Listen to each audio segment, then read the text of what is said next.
Hi everyone, welcome to the Enlightening Tangent podcast. My name is Gautam, aka the Seeker of Wisdom. I'm a manifestation coach, and in this video we have Catherine. Hi Catherine, how are you doing? I'm good. How are you doing? I'm doing great. Thank you for joining. And why don't you just start by saying like, okay, who are you and what do you do? And I'm just for the audience who are not familiar with you. Okay, so I am a life and manifestation coach, and I have my own business and YouTube, TikTok, Instagram, and I have a podcast as well, but I don't think it's anywhere as developed as yours is. But I like to make content talking about manifestation and help people create their dreams. Awesome. Yeah, and I'll leave all the links in the description for, all of the things that you mentioned. So, just to get an idea, how did you first begin? Where did this journey begin for you, manifestation journey? Yeah, so I started, I'm trying to think. It was probably around 4 years ago, and I had gone through a divorce, and it was a really difficult time. And long story short, I felt like my life was spiraling and it was getting worse. And Right. so one day I just kind of, yelled at the universe and said, I'm tired of struggling and I'm tired of life being difficult, and I want my life to be easy and happy. And that's it in a nutshell. Basically, I just, in my mind, something was going to change. I didn't know what and I didn't know how, but I was not going to live like that any longer. And then Right, right. when I went to sleep that night, I had this really powerful dream, and it transformed my life. And it was about me waking up in a chrysalis of sorts, and fighting to get out and be free. And then there was this man in my dream who told me that, that's where people go to die to their old self so they can be free. And when I woke up the next day, I felt different. And right after that is when I started learning about manifestation. And then I used all of that and I was able to change my self concept, and completely my entire life changed for the better in every way. And here I am now. Awesome, awesome, awesome. Yeah, so were you always kind of spiritually inclined, or, was it like just post the events that you described that, the spiritual journey in general also started? Yeah, that's a good question. I was always spiritually inclined, and Okay. I was raised very strict Christian, and I had spiritual experiences starting, I mean, when I was a baby, and like that's one of my first memories. And then I didn't understand a lot of what these experiences were, and Right, right. I didn't know. And so as time went on, I came out of Christianity, and I started exploring different other spiritual paths. I just wanted to kind of find my spiritual home. And nothing nothing really worked for me. Nothing really quite clicked. And yet I had heard my whole life people, even the Christians, that I grew up with, would always talk to me about watching your thoughts and focusing on Oh, the okay. positives and how your thoughts are creating. And so in a way, even though these some of these people were beachy Amish, they were very, very strict. They had been teaching me aspects of this my whole life, and they just didn't call it that. They didn't know the Right, station. right. So the seeds were kind of planted ever since, like, the early beginnings, you could say then. Yes, definitely. Awesome, awesome. So you mentioned like spiritual experiences, like, as far back as when you were a baby, like what were they? Were they like visions like the one that you just mentioned about the dream that you had, or was it like something else? That's it was There were some visions, but it was mainly, and this is kind of a controversial topic, but it was angels mainly that Okay, okay, I okay. experienced. And so I didn't understand. I knew what angels were, but in my mind, they they were the big people with the wings and the halos. So I didn't understand what my Right, experiences were because they didn't have wings and halos. right, So it was things like that, um, where it just was kind of a part of my life. And my family, in their mind, spiritual experiences, angels, things like that, that's for people in the Bible to experience, but that wasn't for us. And so Right. they did their best, but it wasn't, no one talked about this stuff in my culture. So the few times I would bring it up, they would say, oh, that must have just been Jesus, things like that. Mm, Because mm, mm. that was the best that they could figure out. So I didn't have any context for any of this. I didn't have any way of understanding these experiences until I was in my mid 20s. And that's when I started doing a lot of research, like I found out what orbs are because I had seen those many times, but I didn't Right. understand there was a name for them. I just thought I called it a sun, a big, sun. I didn't understand. So there was a lot of stuff like that that I started to understand more when I was in my mid 20s. And then that just left me with even more questions because I was like, well, so if I had all these experiences, Right. and God is real, because in my mind that, I mean, I do believe in God, but those experiences were one thing that I thought, in my mind at the time, I thought that's what would prove if God was real or not. And I couldn't figure out why there's still pain and suffering in the world. And so when I found out about manifestation, that started to make a lot more sense, and it tied in with what I had grown up hearing, about how our thoughts are creating. And so Right. I think it's interesting to kind of be on the other side and look back. Oh, definitely. Yeah. And I'm glad you kind of mentioned how, when in your days, like early days when you were trying to kind of describe it to your folks, like, they didn't have like the kind of knowledge or backing to kind of explain that to you. And I think that's a struggle that a lot of people actually go through in their spiritual journeys, is the people around them are unable to kind of give an explanation as to why or what is it that these people are going through, or especially if these people, if it's kids who are going through spiritual experiences, and if the folks around them don't have the necessary knowledge, it kind of becomes a struggle. And like you say, like, it's only in their adult years that they kind of like, have to go and do their own research and kind of figure things out. Yes. And yeah, and it's very interesting, like the dreams you explained earlier. Like one thing, it immediately came to my mind was like the kind of mystical experiences that Neville used to have. Like he used to describe a lot of these kind of visions, these dreams. So it's Yes. really interesting. Yeah, like that was what kind of like popped up in my mind. And I'm like, as you were saying, I was like, oh, just like Neville. Like, that was something that really popped up in my mind. So I had to mention that because a lot of these things that you are mentioning right now, I can kind of like draw parallels between, what he kind of went through in his journey for sure, because he definitely had a lot of visions. He did. And I think that's one thing that I like about Neville is you don't hear a lot of people, especially in the law of assumption community, talking about dreams Hmm. or visions or angels or anything Right, like that. right, right, But Neville was really vocal about that.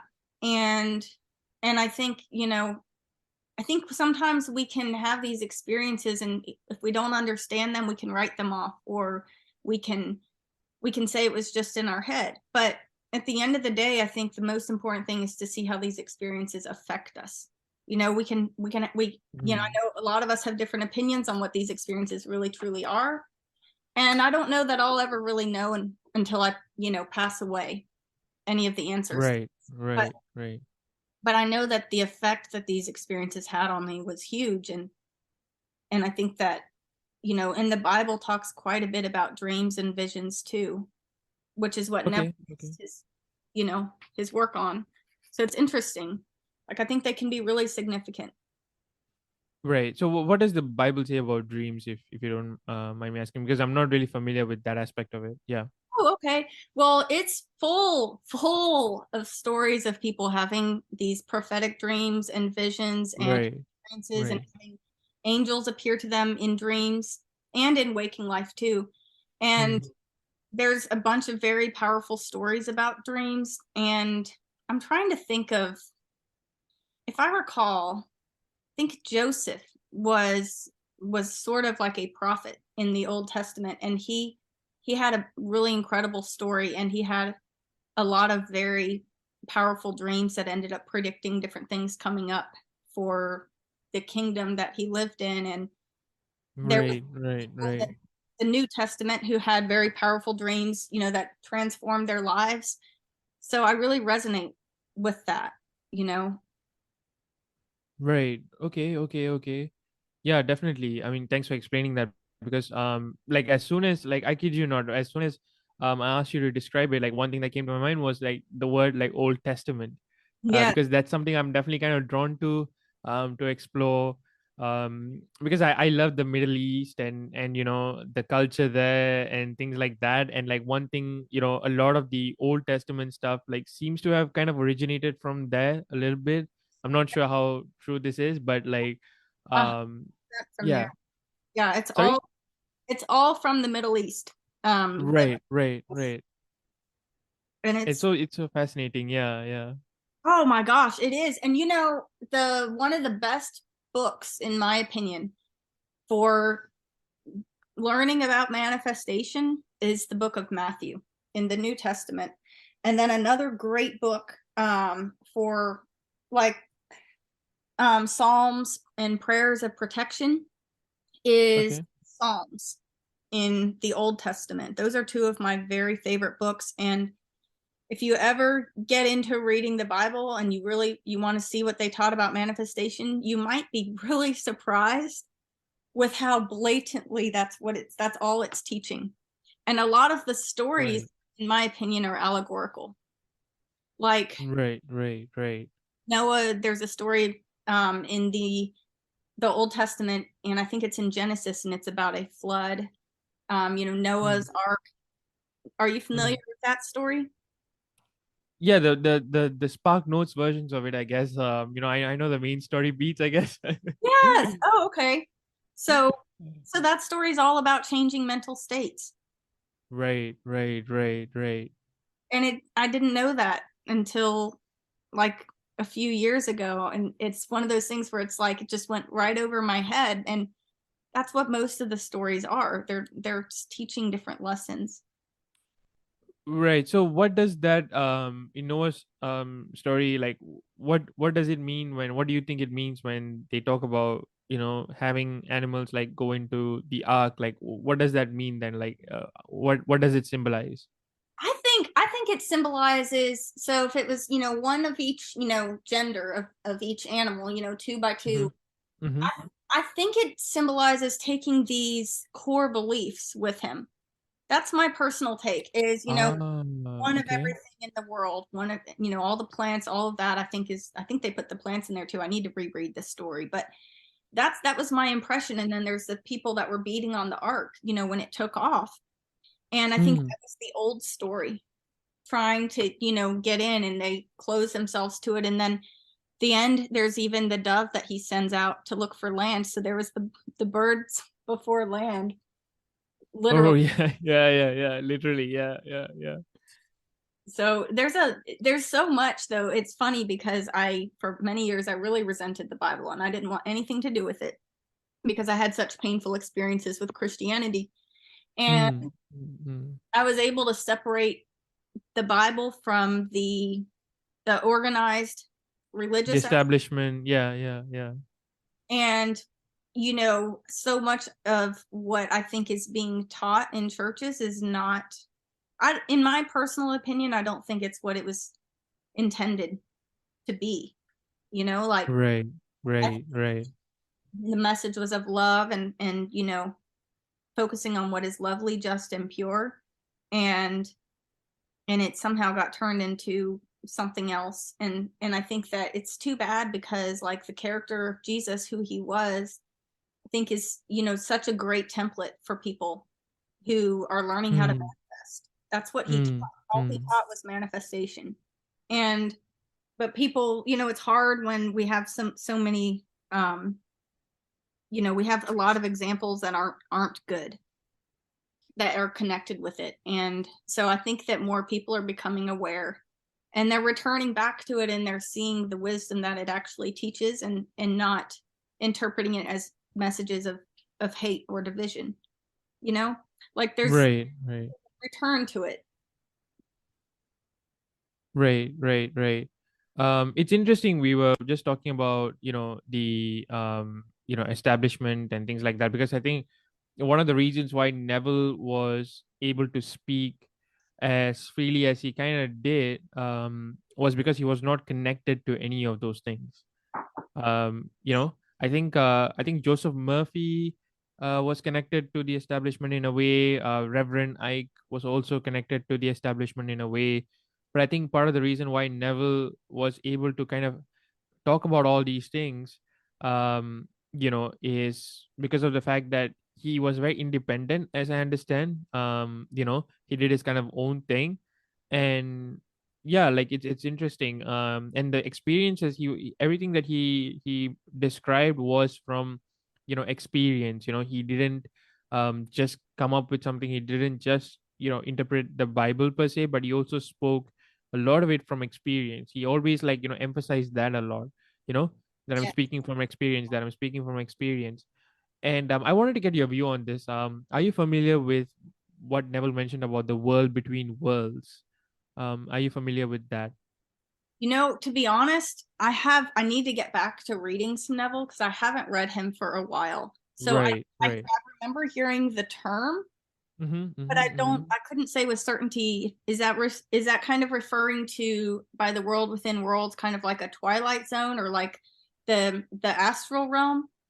Or what? Yeah, so in he spoke about basically him having dreams, Okay. and he would enter like a reality just as solid as this one. And basically, he would like have like these types of experiences where, like, I think in one he was like telling two ladies that, this is a dream. And then there was a ball floating in front of him or something like that. And then, like, they just kind of looked at him, and then they just started walking very quickly. And then, he couldn't wake up, but he knew it was a dream, and it felt so real, it felt solidly real. And so he kind of described those experiences as being like world between worlds, Oh you my know and I goodness. often kind of think about that. Yeah, like, how many, like, dimensions, or how these things are all like simultaneously existing. Because it's crazy how he experienced it that way. It's almost like that movie, like from, I'm forgetting the director's name right now, but oh my god, I'm forgetting a lot of names at the moment. But Come to is you. it Inception? Is it Oh, Inception? Yeah. yes. I know. You know what? That's Yeah. a good one. I need to rewatch it. Yes, that's I know. I see what you're saying, and that makes like it does sound quite a bit like that. I mean, the I'm gonna definitely be reading up on the world between worlds that you mentioned. That's fascinating because Right. I've had similar experiences where the dream world felt as real as the physical one. So I think that Right. it makes you wonder if you're tapping into, yeah, I mean, you're going to another dimension when you sleep or different Oh dimension. yeah, yeah, yeah. Yeah, and it kind of makes you wonder, like, and that's the thing, like, they always say that, they kind of have like similar lives to us too. Like, it's not like, these dimensions are radically different from ours in some cases. Like, in some cases they are very similar to ours, actually. And that is, and I often wonder, like, okay, is this the parallel reality that, we often kind of speak about? And because for some people, the whole idea of a parallel reality is something that is, it's not solid, right? Like, they think that, well, it's all still like up in the air. And every time when we think about, like, something, our desire and some stuff like that, that's when it hardens into fact. But until then, it's just kind of floating around, basically. But the world between worlds kind of made me think, well, what if that is solidly real too? And that kind of, like, definitely changed the perspective. And, like, yeah, um Christopher Nolan, yes, Christopher Nolan's movie Inception is like that kind of came to my mind when Neville spoke about all these things. Like, that's what my mind immediately went to. This is like some Inception stuff that he's speaking. Because Yeah. in that, like, it goes crazy. Like, they go into dreams, and and it's so crazy. And I remember watching it and thinking, like, how did someone even conceive this? And better yet, like, explain it to a crew of people to be able to film it. Like Yes. that is even like I'm just like how Impressive. Very yeah. impressive. Um It's gotta it be, is, it is. it's gotta be based on someone had enough experiences to be able to make that movie. Because I mean, it's like lucid dreaming on steroids. It's just so it's incredible. And I've heard, of people, if I recall correctly, like that would do, experiments where they would go within dreams to find information and things. And that's actually a technique that I do sometimes is, if I can't find the answer to a problem, then when I'll, intend and affirm, that when I'm sleeping, the answers are Mm. going to be shown to me and I'll wake up knowing what to do. And that's funny because a lot of scientists have actually used dreams. That's how the sewing machine was invented. Was a man couldn't Right. figure out how to get the needle the right way for it to work, and so when he went to sleep, he had a dream, and in the dream, Mm. I don't remember the details, but the way that the needle was working in the dream was what he needed to know, and he was able to wake up and invent the sewing machine. So there's so much information that we can access, I believe, in dreams. And I think, we all we have to do is ask, Oh, you know, definitely. Yeah, yeah, yeah. I always say, like, the subconscious mind has access to not just the present or future per se, but like not just the present or past, sorry, but also future events, like, and not just in this reality, but like in all reality, and not just with us, but with every single person who has existed and whoever will. And so I always tell people like you can compete with that data set, basically, no, right? The repository of information is just so much. And definitely, like, if you want something, that's why the higher self can kind of give you the shortest possible route, because it sees everything. everything. I like how you put that. And I kind of think about the higher self in cases like that with accessing information, sort of like a librarian, like Yeah, yeah, yeah, yeah, yeah. yeah, if you ask, then you'll, I think a lot of times we can forget that we have access to this help. And, we can ask our higher selves for helping us with answers that we need, or, teaching us things, teaching us, for example, how to use our thoughts more effectively, how to change states. That's Mm. all of this stuff can be learned from the higher self. Oh yeah, yeah, absolutely. Like I call it the spiritual cloud, in Oh, terms of like repository information wise, but I think I love your librarian analogy there. Yeah, because it can, like, it's crazy how, like, it helps us to kind of sort out the so-called chaos of life, like, because from it's like there might be a pattern to it for sure, but when we kind of see it from our perspective in the 3D, it might just seem like chaos, or sometimes it just feels like things just pop out of nowhere. And and honestly, I don't even want to, like, bother finding out like how it all comes to me. Like that's one thing I'm always intrigued, when people really want to know how their desires are going to come to them, and I'm like, why? Like, yeah. Sometimes I uh think that we don't yeah. know the how, because it's like when I had my C-section, I asked for them to let me watch the surgery, and they said absolutely not, Mm. because if you watch the surgery going down, your blood pressure is going to spike, and then you could bleed out and die, and the delivery Right. be ruined. And so I think about that. And I think, when it comes to manifesting, how many times we can look back and see what happened to get us from point A to point B. And at the time, Mm. something that happened on that bridge of incidents may have looked like, if we were to know at the time that that was what was necessary to get us what we want, we might have reacted or thought that, Mm. that meant that things were not going how we wanted them to. But Mm. nothing is Mm. ever wasted. And even these experiences that can look negative can end up being like the most positive thing, to happen in the end. So I think, there's a lot, there's just, oh my gosh, I just lost my train of thought. I can't No believe worries. Yeah. Yeah. I don't know where my thought went, but essentially, yeah. It's the how, right? And Right. Yeah. it can be a really good thing that we don't know the how. And we don't know all the shortcuts, that the Mm, universe takes to get us what we want, mm, but mm, mm. our higher self does. Absolutely, 100%. It always does. And it's like one thing I kind of learned very early on in my journey is don't even bother finding it out, because yeah, like what you say, like even if you do know how, like you might not even be able to influence it. Yeah. And like I think you brought up a very good point, like you might start even reacting to the 3D, and and even kind of protest all the events that kind of has to happen. um you know so I definitely agree that you just have to just trust the process and just kind of like let the whole thing guide you.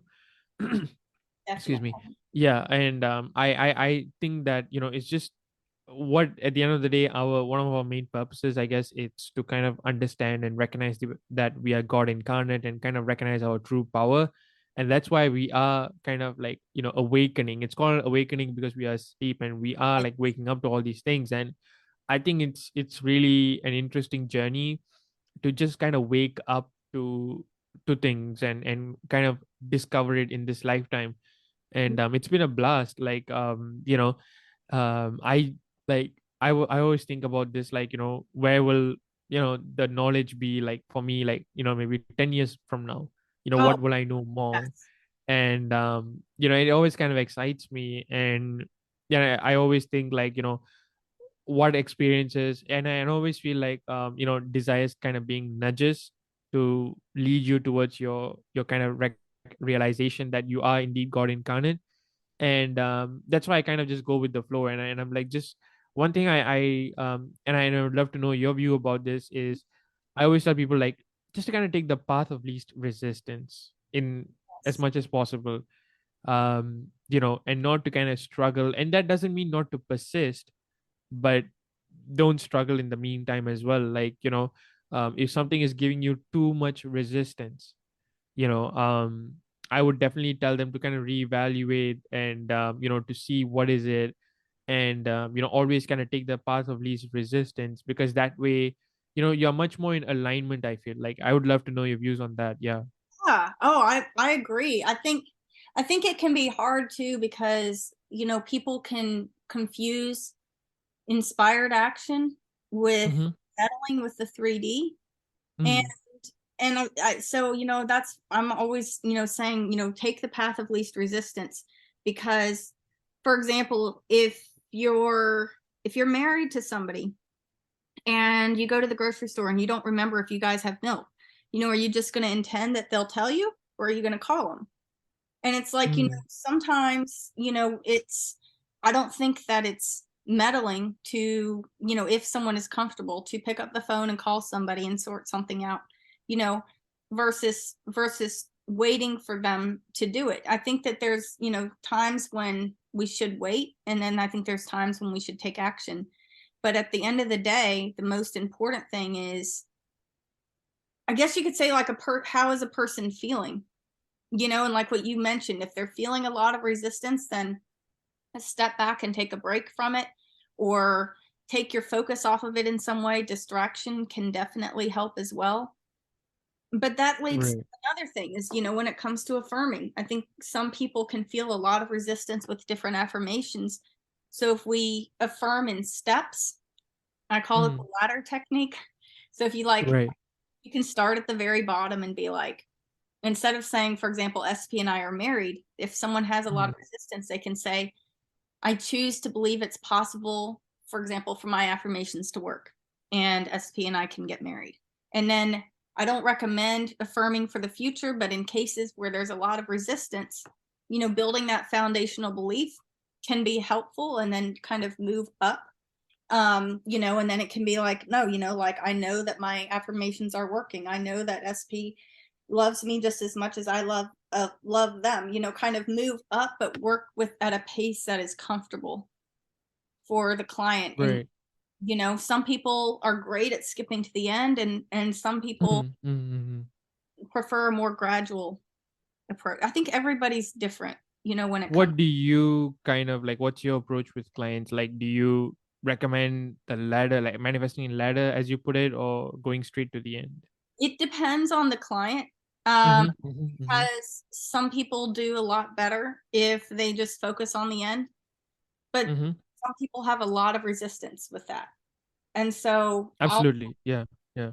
I work with where they are at personally, and if they can skip to the end and feel like they already have it, of course, that's like always the best, because if you can feel like you have it, you're not going to have as much resistance. But if that's not possible, then we focus more on creating the feeling and doing that in steps that they're comfortable with. And then once they feel like they have it, they're able to let go a lot more easily, and they won't spend as much time worrying about it. It's like if you order a computer, the energy before that is like, I need this new computer, I have to get this computer, I have to order it.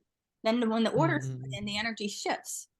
And it's like, I have the computer, it's just not in front of me yet. So Right. that Right. feeling of having it, I think is key with this kind of, you're able to let go of the desire because you no longer desire it because you feel like you already have it. Right, right, right. Yeah, I kind of take a very similar stance with like what you said. Like I really, kind of take it from like client to client. Yeah. Because personally I would say that, going straight to the end is definitely like the easier way, in the sense that like it's the one that it's very straightforward. I always tell people like and I'm yet to post my reel on this yet. Maybe by the time I post this video it might already be up. But basically it's like the pros of manifesting in steps is that you're able to kind of track your progress as you go from milestone to milestone, right? You can see like, okay, I have manifested a phone call, I've manifested a text, I'm manifesting a relationship, I've manifested my engagement, now I can aim for marriage, for example. So there's a level of like organization to that, that I think, like, if you really need the reassurance and things like that, it really helps. Definitely. But the only thing I would say is that, like, with manifesting in steps, it might not be the shortest possible route to Right. your desires, because you are the one kind of determining the steps in between. So there's that aspect to it. But I think going straight to the end, the biggest disadvantage would be, like, not like literally you're walking blind. You're walking is as good as walking with a blindfold on every single day. And it's an act of faith, and it's not the easiest for sure. And I'd be the first one to empathize. But again, like, one of the reasons why I really kind of resonate with that, though, is that's how Neville did it. He, like, from what I hear from his stories, he rarely manifested in steps. He went Like, I straight. can't recall. Yeah. Yeah, I can't recall a time when he actually manifested in steps, to be honest, because, like, yeah, he went straight to the end all the time. And I made a post the other time as well, like, about Louise Ballet, his student, who also kind of like manifested that way too. And it's really interesting to see how kind of like that Abdullah's, like, kind of doctrine, so to speak, Yeah. like, kind of trickle down all the way into like Neville's students too. I really don't know about like Joseph Murphy's students. I'm not really too familiar with that, but like, as far as Neville is concerned, like, his doctrine was always like go straight to the end, because and just persist in that until it comes true. And he really kind of made it very simple that way. And I'm just glad that, like, he did so. Yeah, because it's really, if you can, I would definitely recommend that you go straight to the end. Is that what you would kind of like preach as well, or? Yeah, then that's it, absolutely. That's how, with me, if I manifest, I've gotten to where I can do that a lot more easily than I used to. So most Mm-hmm. of the time, I'll just skip to the end. I'll create the feeling of having what I want and trust that it's going to show up, and then I just drop it. I'm not perfect at Right. that, but Right. but it's that's how I like to do it because I don't like to spend a lot of time working on things. I don't like to spend a lot of time in the manifestation process per se, because I feel like if I spend a whole lot of time working on it in the manifestation process, it can be a reminder that I don't have it. But if I can create the Right. feeling of having it and release it and then just move forward, trusting that it will present itself to me when it's the right time, it's easier because I think of it like a cat. If I try to hold a cat, chances are it's going to scratch me and run off. But if I just get busy doing something, that's when like this one cat I have in particular, she will always come and just stick her face in my face, and, until I give her attention. It's like I feel like reality can be like that. Like if we try to force things into being, it's probably not going to go how we want. But if we live our lives as if we have it and we just move forward, then it will the reality that we want, will present itself to us. As long as we've gotten clear on what we want. Mm. Because I think a lot of times people don't get very clear on what they want. And so they'll get these kind of half-baked results, because it's like if you want to go on a trip, you've got to put the destination in the GPS or else you'll probably get lost. So if you don't get clear on where you want to go and what you want to experience, I don't feel like we can get clear results. Is that kind of how you see it, or? Yeah. Like that's I think you explained it well. Like I was like, is there something for me to add? I was like, no, like she pretty much explained it like how I would as well. um yeah, and I wanted to kind of like talk about it like in the SP's perspective, like, just really quick, because I think like, folks would, again, like love to talk about SP1. And I think this is like going straight to the end with SPs, probably one of the harder ones in my opinion. What do you think? Like, do you think that that's like for folks like that's definitely a challenging one? Or do you think like it's much easier than other areas? Or I'd love to know your views on that. Yeah. Yeah, I think that at least, from what I've seen, it is a lot of people will say they have an easy time manifesting money and career, things like that, but then they have a harder time with manifesting an SP. And I think, you know, I think it's a different, for me anyway, like I've heard people say that it's no different than manifesting a cup of coffee, but I personally don't agree with that, because I think that, manifesting a cup of coffee, we're probably not going to have a story about it. But manifesting a person is a whole different thing. We can have a million stories about a person that we're not even necessarily aware of. And so there can be a lot more resistance. But I think Mm. that, when I have manifested things for my relationship, I think it was definitely a lot harder for me to create the feeling of having what I wanted and to let go and trust that Right. it's going to work out than it would be in a situation with money or something like that. So I think, because at the end of the day, love is one of the most important things we can receive, other than like air, food, and water, you know, and Mm. going without it can be painful. And, if a person goes through a breakup, they say that the body actually goes into withdrawal. The feelings of grief, from that is similar than getting off of Mm. a drug. But if a person Right. doesn't manifest a cup of coffee or some money or something, they're probably not going to have the same kind of emotional reaction. It's not going to affect them in the same way. So Oh yeah. yeah, I think it's definitely it. I've seen a lot more resistance in relationships than with money, for sure. Absolutely. Yeah.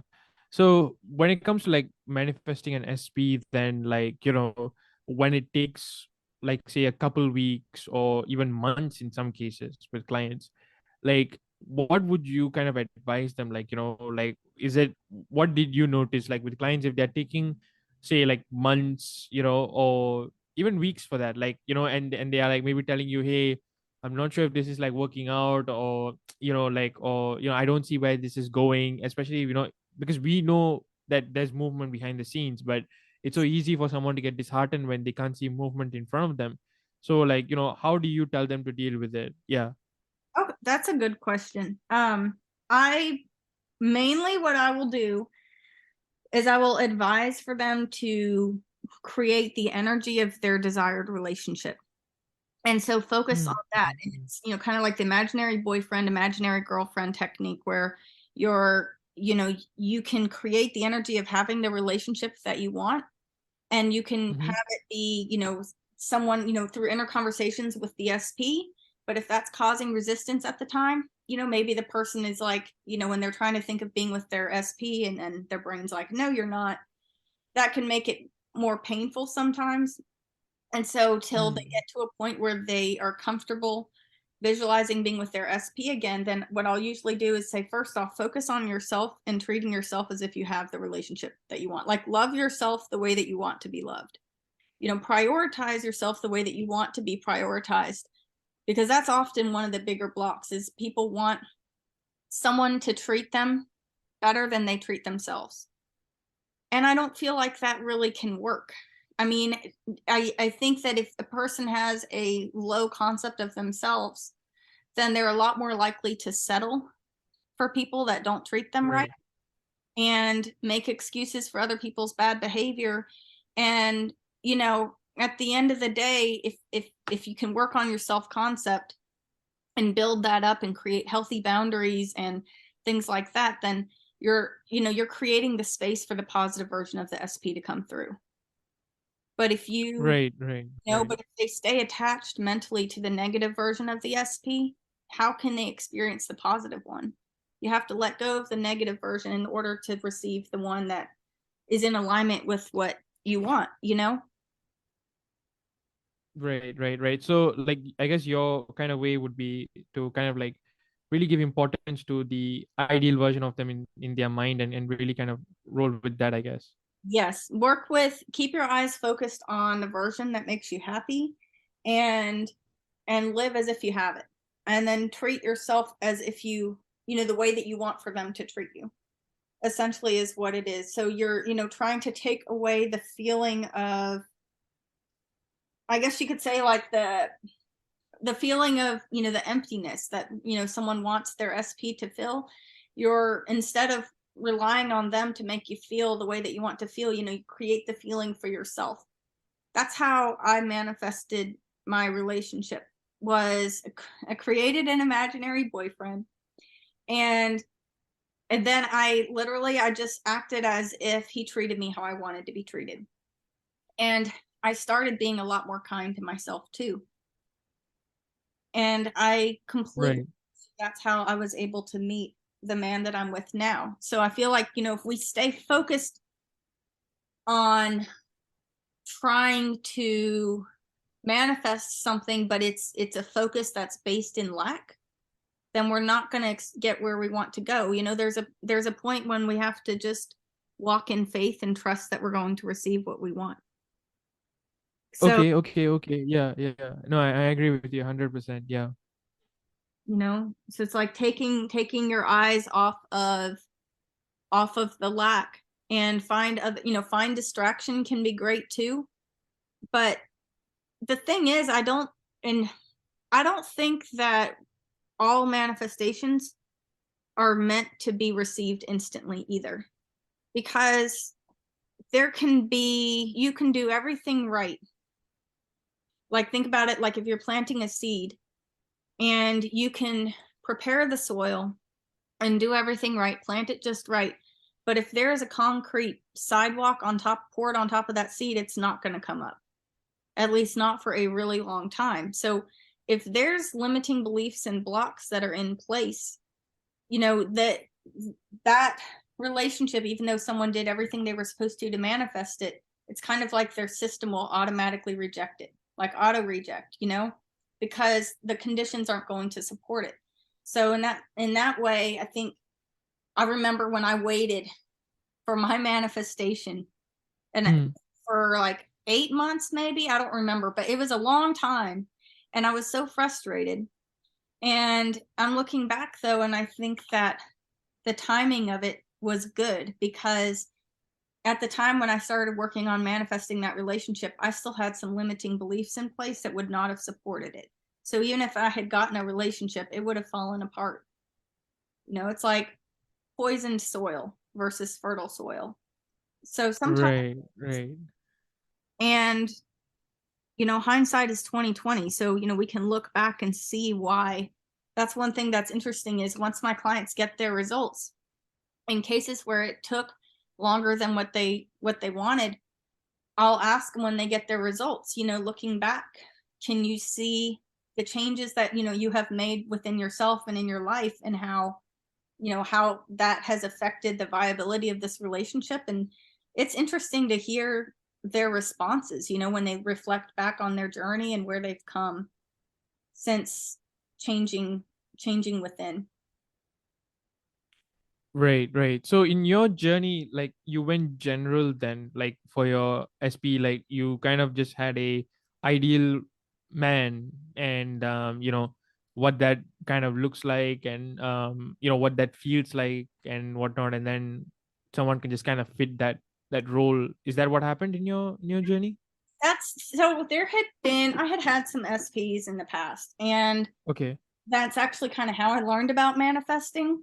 And Mm-hmm. so I remember that there was this one person in particular, and I tried everything. And I remember when I had started to get into manifestation, I worked on my self-concept, and I remember a time when I would have given anything to have that person choose me, and choose to commit to me. And as I worked on myself, I took my focus off of him, and Mm.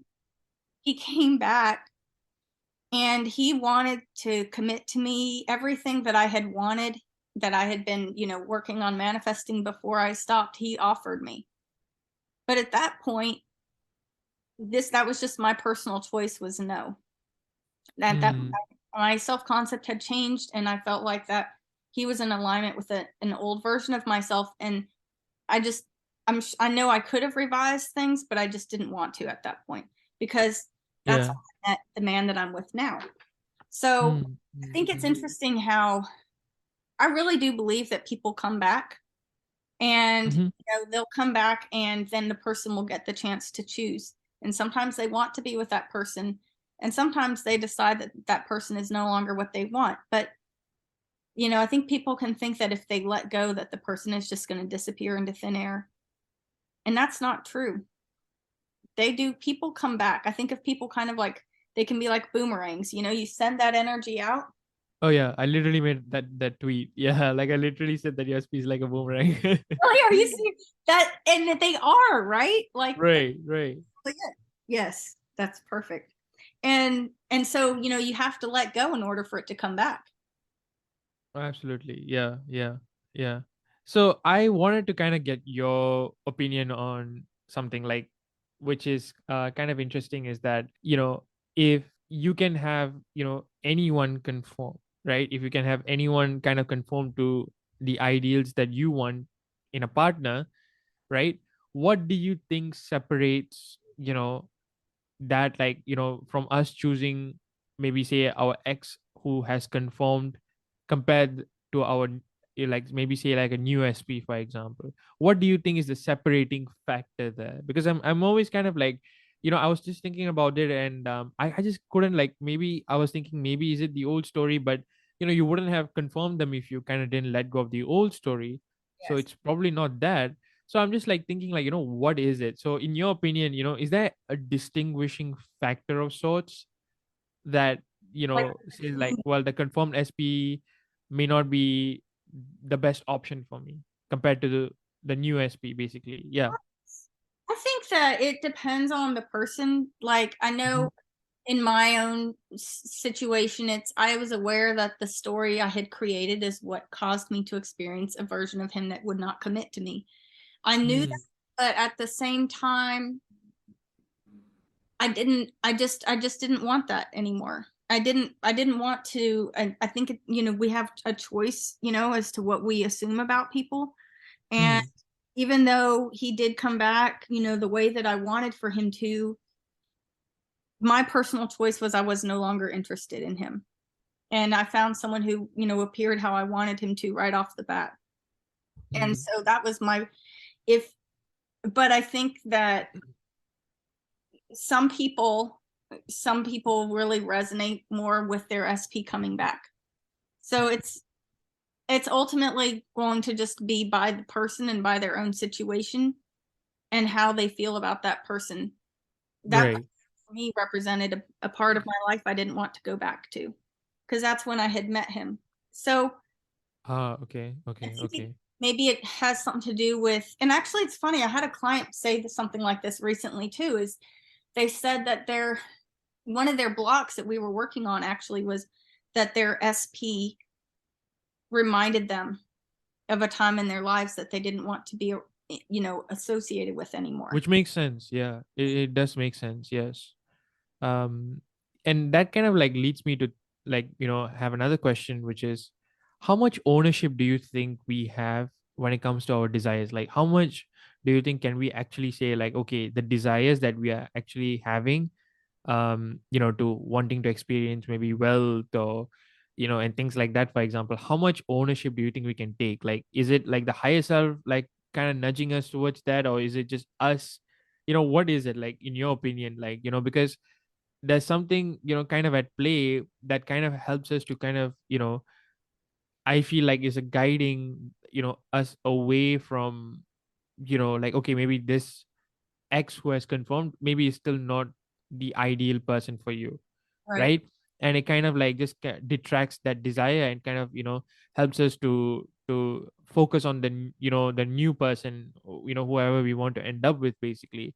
So I felt like there was something that was kind of even if it's a gentle nudge, there is still a nudge there Oh, I that kind believe. of helps us to, yeah, redirect. So that often kind of like made me question, well then, how much ownership do we have of our desires? Like, how much do we actually can say, like, hey, that is actually my desire? Is it really our desire, or is it like someone else kind of guiding us that way? Does that make sense? Yeah.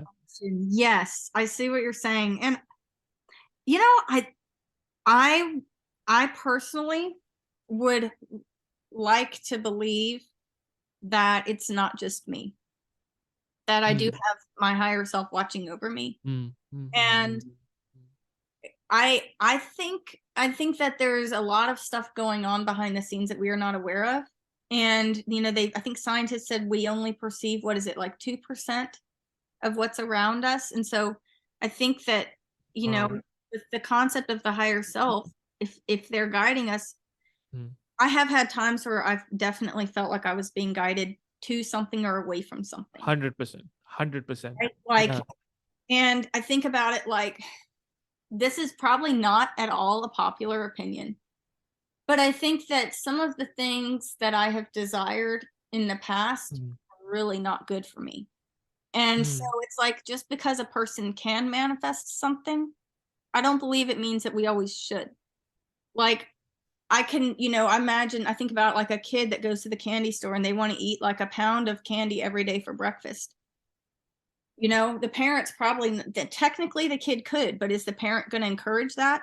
Definitely not. mm, So mm, I remember, and this is a one time years ago, I'd gone through this long chronically single phase, and I was trying to date as much as I could because I didn't want to be in that reality. And here's this one person, and every time I tried to go on the first date with him, my car would mm. get a flat tire Right, right, right, every single right. time. Sometimes even two, to where I couldn't meet him because my car wouldn't Mm, let me. And mm, I I wonder now, I'm like, what came first, the chicken or the egg? Was it my frustration thinking I would be chronically mm. single that manifested that, or was it my higher self? Right, You don't need right, seeing that guy. right, right, right. It's funny you mentioned that because like I once had a similar experience where so yeah, so I was in the military. This was a couple of years ago. So I one of my friends, like I just got introduced to him, and I thought his friend was cute, and we were like trying to set up a meeting, Yeah. and I remember like her dog died. No. Yeah, it was brutal, and I was like, oh man, like okay, fine, like I completely understand and things like that. And then because she had two dogs or something, and then the second dog, when we tried to meet the second time, this was just like couple hours before we met. Apparently she kind of had to take it to the vet because the dog was like, I don't know what it was doing, it was like twitching or something like that, and it was apparently one of the symptoms that the first dog had. And because my friend knew I was kind of spiritual and things like that, so he was like, please don't take it as a sign from the cosmos. And I'm like, you, how can I not, like, dude, what are you saying? Like, this is not and I just I really, because I am someone who at that point, like, I wasn't into law of assumption. Like I was never familiar with Neville Goddard at that point. So I just kind of left it at that point. I was like, you know what, like something really seems to be, like working behind the scenes, and you know what, I'm gonna kind of trust it. And Yeah. that's kind of like a view that um I'm always kind of like wondering these days, especially because in law of assumption, like we take a lot of ownership about as to what kind of shows up in our reality. Yes. And in law of attraction is the one that kind of talks about the whole co-creating aspect of all these things. It's you and the universe kind of co-creating.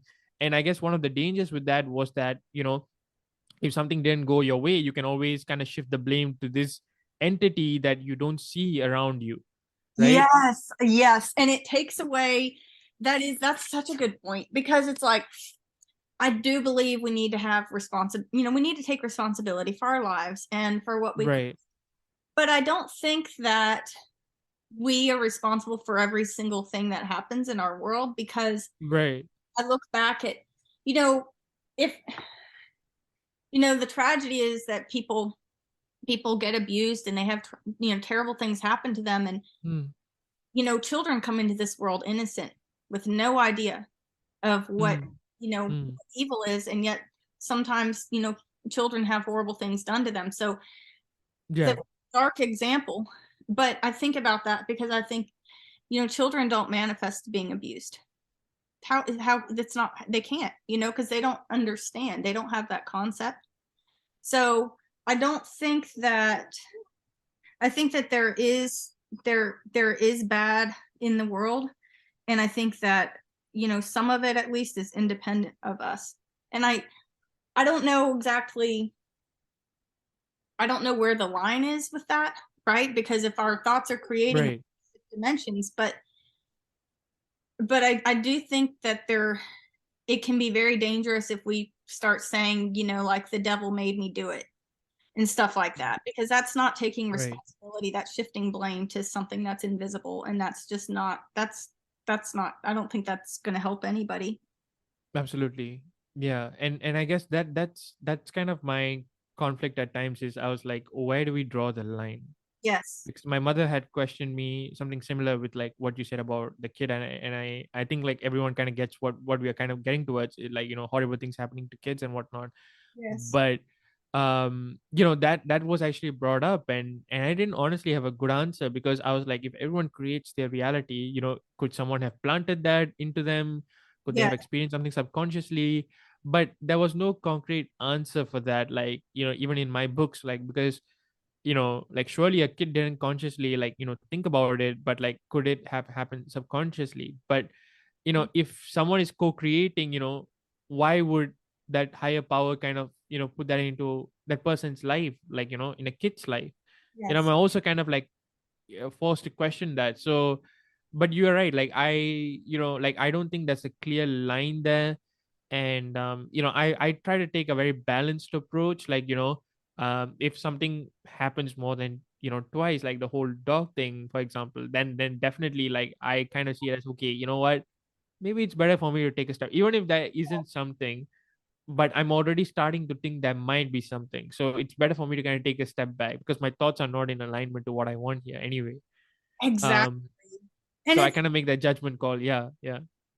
I think you're right. And I think it's one of those things where it really does come down to, I think the person deciding where they're going to draw the line. And like, I think Mm, that with me, once I became aware of my thoughts creating, that's where I draw the line, because I didn't understand back then that my thoughts were creating. So I can see how my thoughts created a lot of things around me. But, I only am taking responsibility for what I created once I found out that my thoughts were creating, if that makes, do you see what I'm saying? yeah, yeah, yeah, I do, yeah, yeah. um But it is yeah, interesting. it is interesting to consider all these things. And because like I always try to think about all these things, kind of understand it better, so that if someone were to ask me, well, at least I can give them a good answer. Yes. uh This is the And one thing that has me really stumped, though, is that what we just, because it's just persistent. And I'm like, I know there's an answer. There's got to be an mm, answer, right? If there's a question, there's an answer. But you know what? We will find the answer. oh, definitely, I'm certain of it. Yes. But it's interesting to consider because, it really, where it really comes down to, I guess it's, where this is useful, I guess you could say, is that the whole persisting aspect of it, Yes. right? Where do you kind of like say, no, I'm not going to give up on an SP, for example? Or where do you say, you know what, like something is kind of like nudging me not to go towards this, and I'm going to draw the line. Yes. And yeah, and I guess what the conclusion that we are kind of getting to is we kind of have to make that own judgment call, that because whatever we decide would be right for us somehow. Yes. And And yeah. if a person is feeling like if it makes their mental health worse, Mm, I think that's an indicator maybe that, they should take. absolutely, yeah, yeah. I think, I've seen clients who said that they felt like by fixating on this, that Mm, they had stopped focusing on themselves. And I mm, think that's a really important thing to pay attention to is, when we're manifesting, the focus at the end of the day should be on how we feel. And if we're feeling rotten when we think about this, if it's making us feel depressed, then it's probably a good idea to take a step back and focus on ourselves to get back to a good baseline, right, and right, then right. reevaluate. But we should always prioritize our mental health and our own happiness, Mm, before anything. absolutely.